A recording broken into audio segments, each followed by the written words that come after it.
எனக்கு banana avocado milk shake பண்ணிருக்காங்க. எப்படி பண்றாங்கன்னு பார்க்கலாம் வாங்க.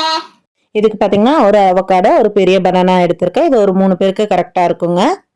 ஃபர்ஸ்ட் ஒரு மிக்ஸி ஜாரில் பனானாவை கட் பண்ணி போட்டுக்கலாம். அப்புறம் அவகாடோவை வந்து 2ஆக கட் பண்ணிவிட்டு சீடு எடுத்துகிட்டு அதில் இருக்க ஸ்கின் வந்து நீங்கள் இப்படி ஸ்பூன் வச்சு எடுத்திங்கனாலே ஈஸியாக வந்துடும். நல்லா ஒரு பழுத்த அவகாடோவை தாங்க நான் எடுத்திருக்கேன். நான் சுகர் வந்து ஒரு 3 ஸ்பூன் தாங்க எடுத்திருக்கேன். ஒரு மைல்டான ஒரு டேஸ்ட் மட்டும் இருக்கட்டும் அப்படிங்கிறதுக்காக. உங்களுக்கு வேணும்னா நீங்கள் வந்து இன்னும் ஒரு 2 ஸ்பூன் எக்ஸ்ட்ரா நீங்கள் ஆட் பண்ணிக்கலாம்.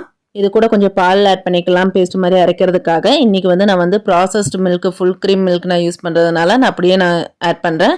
நீங்கள் வந்து நல்லா வந்து காய்ச்சி ஆற வச்சு ஆட் பண்ணிக்கோங்க.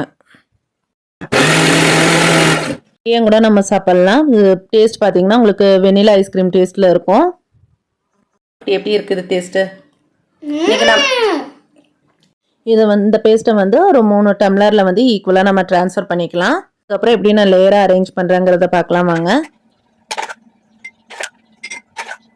எல்லா பேஸ்ட்டையும் வந்து நான் டம்ளரில் போடல. இந்த மிக்ஸி ஜாரில் வந்து நான் 1 ஸ்பூன் அளவுக்கு வந்து நான் அவகாடோ பேஸ்ட்டை வந்து நான் அப்படியே வச்சுருக்கேன்.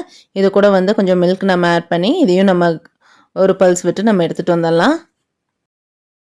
உங்களுக்கு பார்த்தாலே தெரியும் எவ்வளோ க்ரீமியாக இருக்குன்ட்டு. இதை வந்து நம்ம வந்து டம்ளரில் வந்து 3 டம்ளர்லேயும் ஈக்குவலாக நம்ம வந்து ஊற்றிக்கலாம். இதில் பார்த்தீங்கன்னா நான் ஐஸ் க்யூப்ஸே நான் ஆட் பண்ணியிருக்கவே மாட்டேன். உங்களுக்கு வேணும்னா நீங்கள் அரைக்கும்போது ஐஸ் க்யூப்ஸ் போட்டு அரைச்சிக்கோங்க. இது கூட வந்து நான் வந்து வெண்ணிலா சாக்லேட் அண்ட் கராமல் ஐஸ்கிரீம் வந்து நான் ஆட் பண்ணிக்கிறேன். உங்கள்கிட்ட எந்த ஐஸ்கிரீம் இருக்கோ அதையும் நீங்கள் ஆட் பண்ணிக்கலாம். இது ரொம்ப க்ரீமி நல்ல டேஸ்டியாக இருக்கும். ரொம்ப ஹெல்த்தியான மில்க் ஷேக் குழந்தைங்களோட வெயிட் கெயினுக்கும் ரொம்ப ஹெல்ப்ஃபுல்லாக இருக்கும். இது ஒரு தடவை ட்ரை பண்ணி பாருங்கள் எப்படி இருக்குன்ட்டு. ட்ரை பண்ணி பார்த்துட்டு கமெண்ட் பண்ணுங்கள். வீடியோ பிடிச்சிருந்தா மறக்காமல் சப்ஸ்கிரைப் பண்ணிவிடுங்க. தேங்க்யூ.